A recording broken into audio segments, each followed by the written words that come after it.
System online. Accessing classified archives. Welcome to Terminal Unsolved. File initiated.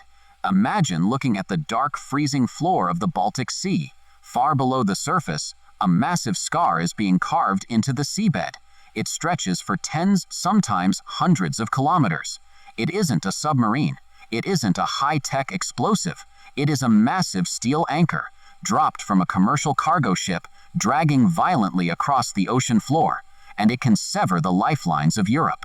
In October 2023, Finnish investigators said the Balticconnector gas pipeline was damaged by the dragging anchor of a container ship named New Polar Bear. 1 year later, Swedish investigators reported that the Chinese bulk carrier Yi Peng 3 dragged its anchor for over 330 kilometers. 2 major fiber-optic telecommunications cables between Finland, Germany, Lithuania, and Sweden were damaged. Weeks after that, Finnish prosecutors alleged that the oil tanker Eagle S dragged its anchor for about 90 kilometers, damaging 4 telecom cables and a massive power link. And on New Year's Eve 2025, Finnish authorities intercepted the cargo ship Fitburg in the Gulf of Finland. Prosecutors say it dragged a damaged anchor for at least 130 kilometers, damaging 2 telecommunications cables and putting 8 more subsea connections at risk.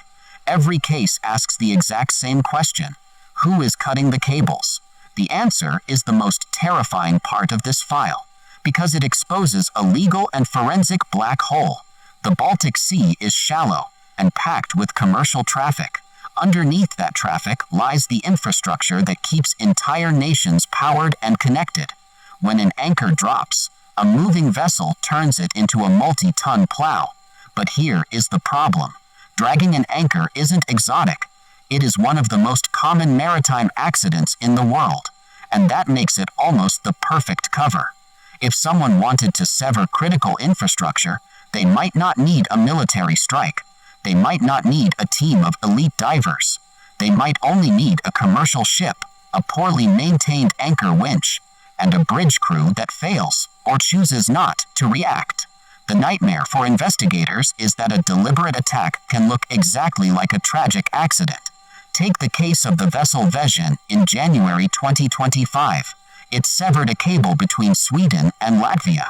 An international sabotage investigation was launched. The conclusion? Swedish prosecutors said it was not sabotage. A massive wave broke the final anchor lock. The anchor dropped. The ship's autopilot simply compensated for the drag, and no alarm ever sounded on the bridge. A severed cable, a matching ship track, a broken anchor. It looked like the kind of case that would trigger sabotage fears until the evidence pointed back to accident, equipment failure, and seamanship. That is what makes defending this underwater space so difficult. Investigators can map the route. They can pull the ship into port. They can look at the polished metal of the anchor chain, and they can even charge officers with negligence or criminal damage. But a court requires jurisdiction. It requires proof of intent. More than 300 kilometers of physical evidence cannot reveal the silent decision made on the bridge. We can see the ships. We can track the damage. Europe can commit hundreds of millions of euros to cable security, strategic projects, and repair capacity. But underneath the Baltic Sea, the scars are visible. The orders, if they ever existed, remain perfectly hidden. File status: unresolved. Subscribe to decrypt more classified mysteries. End of file. System entering standby mode.